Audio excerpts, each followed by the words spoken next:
سورۃ الکہف قرآن پاک کی اہم ترین صورتوں میں سے ہے. اسے ہر جمعہ پڑھنے کی تاکید ہے. جو شخص اسے ہر جمعہ کے روز پڑھے اس کے بارے میں نبی صلی اللہ علیہ وسلم نے فرمایا کہ جو جمعہ کے دن اس کی تلاوت کرے گا تو آئندہ جمعے تک اس کے لیے ایک خاص نور کی روشنی رہے گی، یعنی اللہ تعالیٰ اسے اپنی طرف سے ایک خاص روشنی عطا کریں گے. اسی طرح اس کی ابتدائی 10 آیات اور آخری 10 آیات کی فضیلت احادیث میں بیان ہوئی ہے کہ جو ان کو یاد کرے گا اور پڑھے گا وہ فتنہ دجال سے محفوظ رہے گا. تو اس کے لیے ہم یہ کر سکتے ہیں کہ ابتدائی 10 آیات کو بھی زبانی یاد کر لیا جائے اور آخری کو بھی. تو دن کی کسی نماز میں اگر ان کو پڑھ لیا جائے تو اس طرح انشاءاللہ وہ فضیلت جو اس کی حاصل ہو سکتی ہے وہ ہو جائے گی. حضرت عائشہ رضی اللہ عنہا کی روایت سے حدیث میں آیا ہے، اور یہ حدیث بھی ضعیف جداً ہے. صرف ضعیف نہیں بلکہ ضعیف بھی بہت زیادہ ضعیف ہے، لیکن اس کا آخری حصہ جو ہے وہ صحیح مسلم میں آیا ہے، وہ میں وہاں آپ کو بیان کر دوں گی. رسول اللہ صلی اللہ علیہ وسلم نے فرمایا، کیا میں تمہیں ایسی صورت نہ بتاؤں جس کی عظمت نے زمین و آسمان کو بھر دیا ہے، اور اس کے لکھنے والے کے لیے بھی اتنا ہی اجر ہے، اور جو اس کو جمعہ کے دن پڑھے تو اس جمعہ سے لے کر جمعہ تک یعنی اگلے جمعہ تک اور 3 دن کے زیادہ بھی گناہ بخش دیے جاتے ہیں. اور جو آدمی سوتے وقت اس کی آخری 5 آیتیں پڑھے تو وہ رات کے جس حصے میں بھی اٹھنا چاہے گا اللہ اسے اٹھائے گا.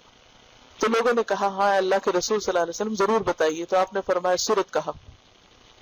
بہرحال ایک اور حدیث میں، اب یہ جو حدیث ہے یہ صحیح مسلم کی ہے، کہ جو اسے جمعہ کے دن یا جمعہ کی رات میں پڑھے گا، یعنی جمعہ کی رات وہی جو جمعہ سے پہلے آ جاتی، وہ فتنے سے محفوظ رہے گا. اور ایک اور بات سے پتہ چلتا ہے کہ فتنہ دجال سے محفوظ رہے گا. اور اس کی جو پہلی 10 آیتوں سے متعلق حدیث ہے وہ بھی صحیح ہے کہ جو شخص اس کی پہلی 10 آیتیں پڑھے گا، یاد کرے گا، وہ فتنہ دجال سے محفوظ رہے گا. اسی طرح اس کے پڑھنے سے گھر میں سکینت اور برکت نازل ہوتی ہے. ایک مرتبہ ایک صحابی نے سورہ کہف پڑھی. گھر میں ایک جانور بھی تھا، وہ بدکنا شروع ہو گیا. انہوں نے غور سے دیکھا کہ کیا بات ہے، یعنی میں قرآن پڑھ رہا ہوں اور قرآن پڑھنے سے تو ظاہر ہے سکون نازل ہوتا ہے، یہ جانور کو کیا ہو گیا جو اچھل کود کر رہا ہے. تو انہیں ایک بادل نظر آیا جس نے انہیں ڈھانپ رکھا تھا. صحابی نے اس واقعے کا ذکر حضور اکرم صلی اللہ علیہ وسلم سے کیا تو آپ صلی اللہ علیہ وسلم نے فرمایا، اسے پڑھا کرو، قرآن پڑھتے وقت سکینت نازل ہوتی ہے. ہمارے گھرانوں میں سکون کیوں نہیں رہا؟ اس میں بہت سی وجوہات میں سے ایک وجہ یہ بھی ہے کہ میوزک کی آوازیں تو دن رات بلند ہوتی ہیں، لیکن قرآن کی تلاوت کی آواز کم ہی سنائی دیتی ہے.